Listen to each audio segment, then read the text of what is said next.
It's the folks on the other side. All right. John, I'm ready when you're ready. Okay. Okay. Okay. Give me just all right. And Ambassador, we're going to go ahead and get started here. And when we do it, you just look at me and ignore the cameras, and we'll have a nice little conversation. Okay. They'll occasionally pop you up on that one shot that you saw, but it's just us talking. Okay. Okay. This whole thing will air on our website, and I'm going to take, a sound bite of what we do here, and it'll air during the news today. And, okay. If we can eventually get a link from you, then absolutely, of course. We'll put it on our social media. All right, so retired Ambassador Ronald Neumann, thank you so much for being here today.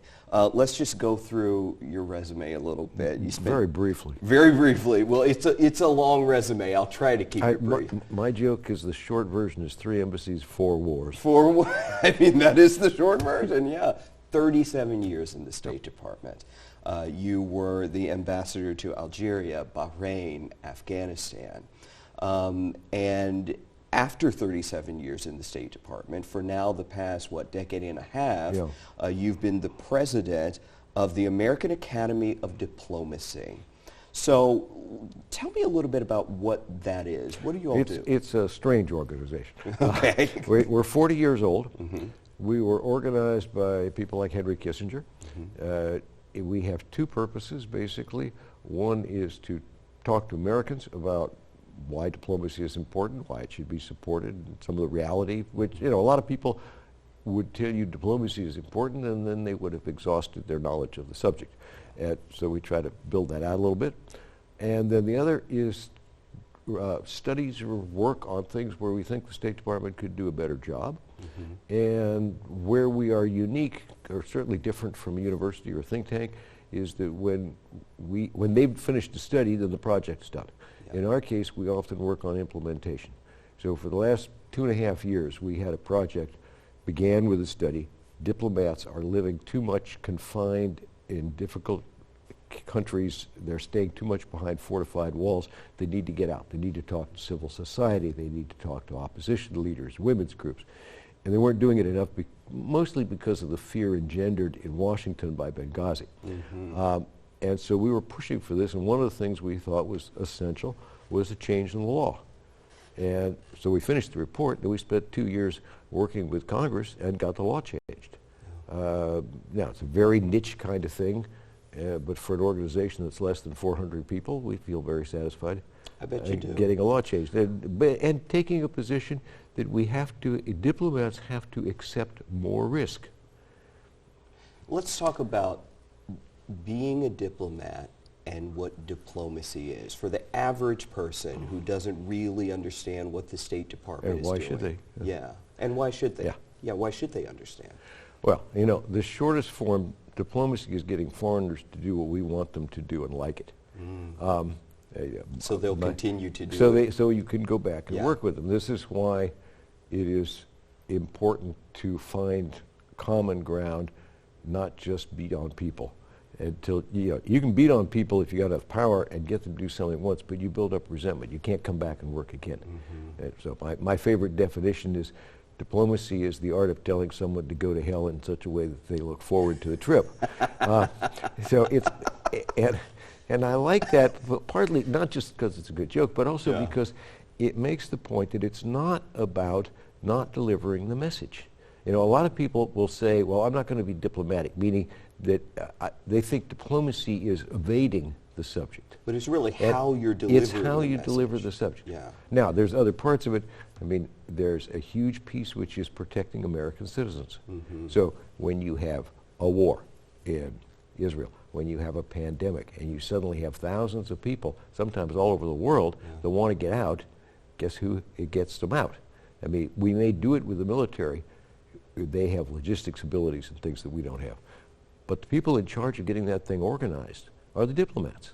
So, for instance, when COVID shut everything down overseas, there were some countries where you had diplomats having to negotiate special agreements with the government to allow diplomats, because they'd locked everything down, to transit roads. In one case, you had an ambassador who, with no particular authority, wrote very official-looking letters on stationery saying this person has authority to transit military roadblocks, and used it to get people across the country so we could get them to a debarkation point and get them out.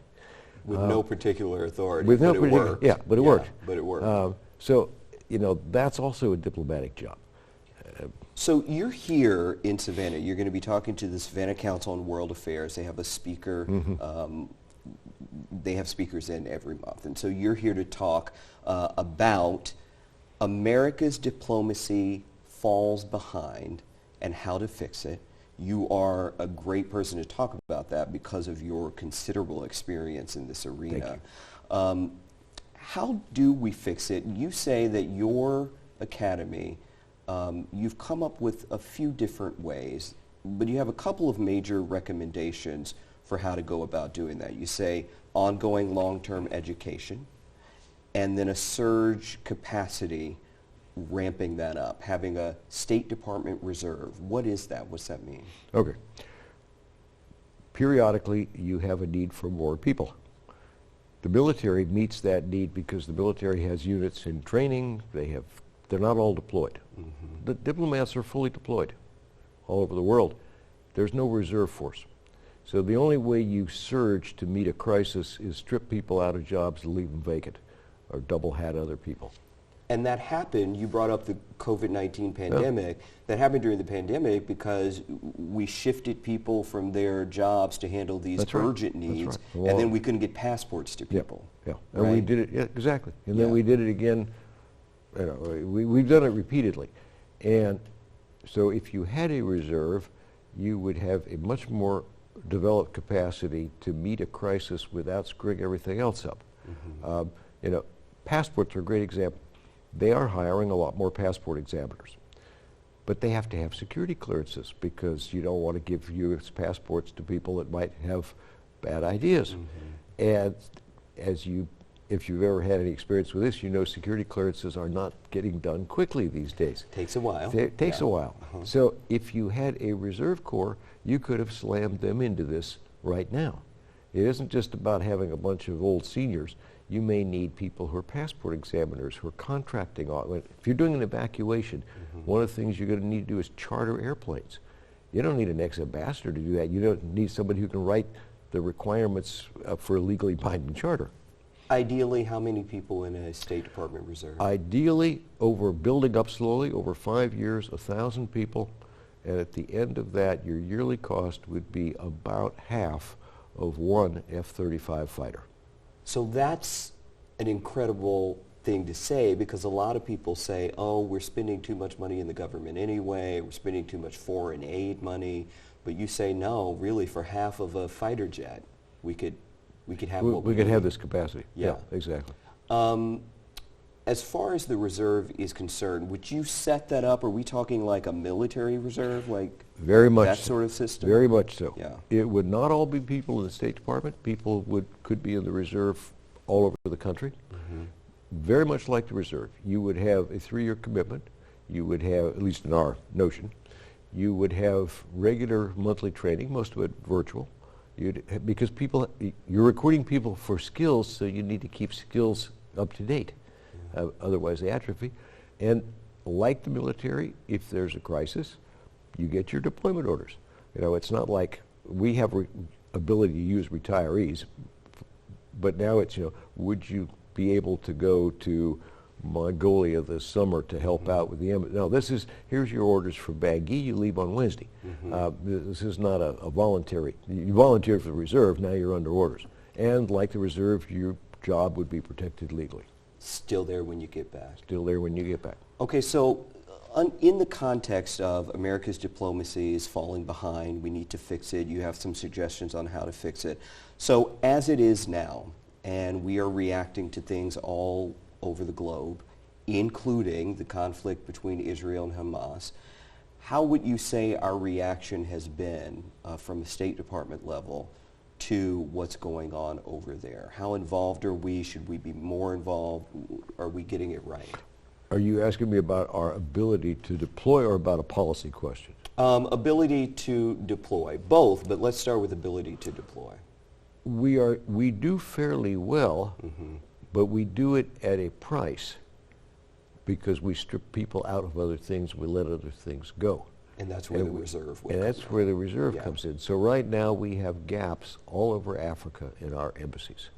We have embassies where we have one commercial officer and the Chinese have 5. And our officers often are undergrade for what they ought to be doing. This is a cumulative result of pulling people for years for different crises.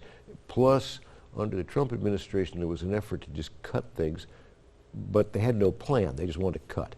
And Are we still recovering from that? we are still recovering from that in 2 respects. In the civil service, where the cuts were much deeper, because they haven't had enough authority to bring them back. In the foreign service, we're recovering because we lost about 25% of the 3- and 4-star equivalents. And their promotion rates are back up. Well, you can promote faster to fill jobs, but you can't fill experience the same way. So from a policy standpoint, how are we managing this for our interests, for Americans who have been over there, who we were able to get out? How are we managing that? I think the administration, understanding this is an area in which people have very strong opinions and emotions are very key. I think the administration is actually doing fairly well, maybe better than fairly well, within the limits of what it can do. A lot of people want it to do things that it would have trouble doing.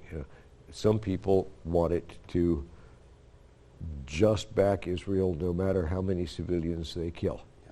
Well, maybe, but that kind of policy over time often ends up becoming much more difficult, and it's certainly very divisive in our country. Other people want the administration, do a ceasefire now. Well, what we've seen is they probably don't actually have the authority. They don't have the ability to do that. They don't have the political backing in the United States. They, yes, we sell Israel a lot of weapons. Doesn't mean they could get away with a cutoff. Wouldn't be backed in Congress. So they're maneuvering within a much more limited area for flexibility than I think many people understand when they're making demands. And within that, what they're doing, it's funny because they're almost playing a repeated script of previous administrations, Democrat and Republican. And it's like the commentariat has forgotten that we ever did this. No offense intended, but I'm talking about those who write on foreign policy all the time. But when you look at the 73 Arab-Israeli War, Lebanese incursions, this process of you back Israel publicly, then you begin to press them for stand down, compromise, ceasefire, whatever, and there's a process of the administration pressing more internally for change and sort of that converging eventually with world pressure to eventually bring a change. Now, you could say it's too fast, it's too slow, they ought to do something, but the fact is this is a pattern that we have seen repeatedly, and it's like we have amnesia, and we can't even evaluate it against the past. So what should we do to break the pattern? How would you? I don't think we can break the pattern because the pattern represents the political reality of how much power we have. And one of the problems is people like to talk about policy in terms of goals. Well, there's 2 parts to policy. There's policy and there's strategy. People often say, what's your strategy when they're policy, when they mean what's your strategy. Policy is where you're trying to go. Strategy is the roadmap. How are you going to get there? Strategy is constrained by all kinds of real world, whether it's a military strategy or a diplomatic strategy. And so if the president doesn't have the power to just demand a ceasefire tomorrow and get it, or Israel doesn't have the power to actually find all of Hamas and get rid of them tomorrow, both of which I think are reality, then policy has to be developed within those bookends. Well, and Benjamin Netanyahu recently came out and said, as this continues, the likelihood of them having to maintain control in Gaza, along the Gaza Strip, for long after, you know, they go in and do a ground offensive and root out Hamas. They're going to have to maintain control there for long after this, which puts us back into a situation where resentment builds up in that region. I mean, they've killed over 6,000 civilians. They've wounded thousands more. Now, whatever we may think of what they're doing, what are all their uncles, aunts, cousins, and brothers thinking? And now you're going to rule them as an occupying power, and you think that's going to stabilize things? Yeah. I mean, you're going to sit on the busted ruins of a destroyed town where you can't even find all the bodies you can smell, and you think they're going to just live under that? We've all been sitting around waiting. Is this going to turn into a bigger conflict in the Middle East and then even potentially worldwide? Are we looking at a quote-unquote World War III scenario unfolding? We've been waiting and waiting. Are we past that? Are we still waiting? Where are we in that, do you think? The odds of not going there are still very good because none of the parties that would expand the war actually want to do it. Yeah. Not Israel, not Iran, not Hezbollah. Now, you have a risk of miscalculation. That's what people worry about. But when you know that the parties don't want to expand things, you've got reasonable, no guarantees. You know, there's almost nothing you can't screw up. But I'm going to use that. That's good. But that's true. Yeah. But the fact is that even if you get a miscalculation, you've got a lot to work with to rein it back. You don't want to get there because, and you particularly don't want to get it with a power like the U.S.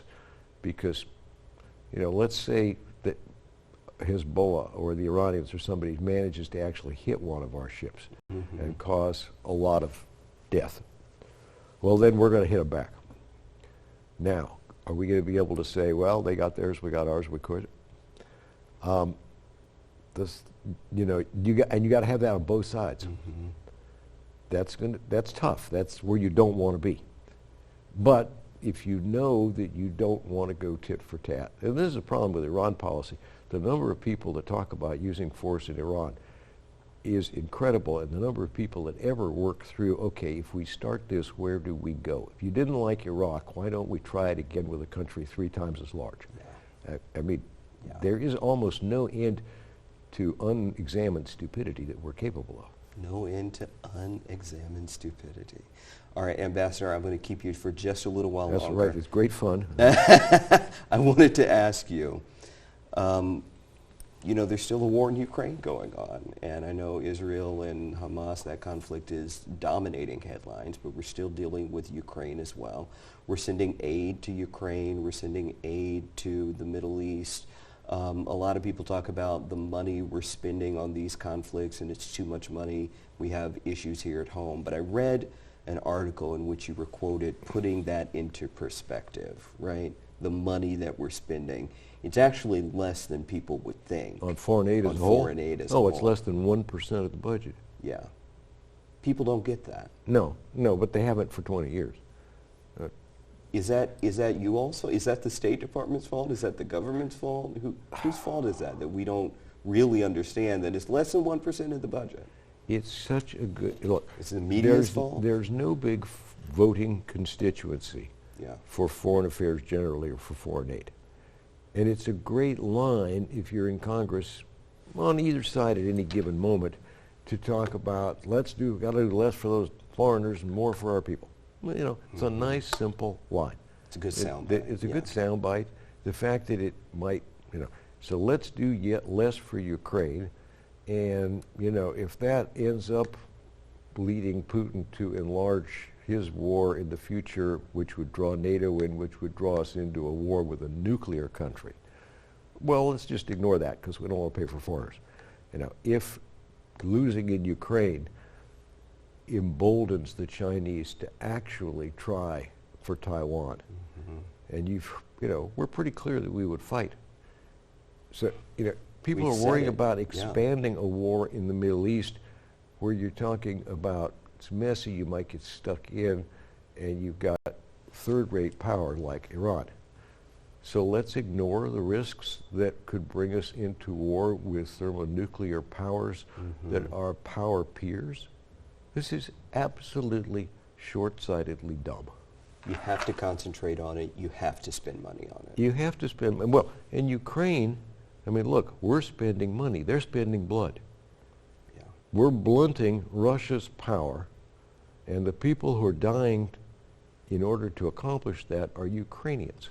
It's costing us money, the majority of which never leaves the United States because it goes to buy equipment in the U.S. from U.S. manufacturers. See, most people don't know that. So it's not, nobody's sending a bucket full of money to Ukraine. They're going down the street to your neighborhood tank factory and ammunitions plant and buying more ammunition.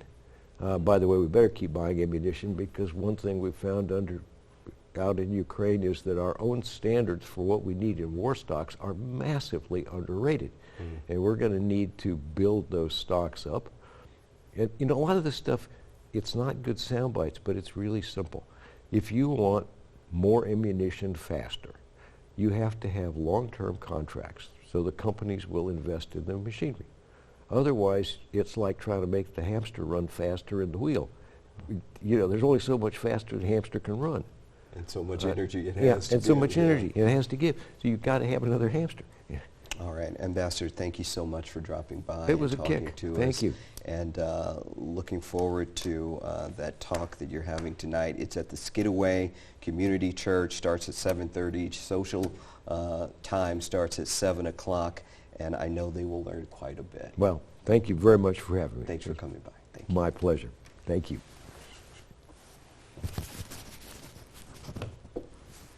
Done. Done, done.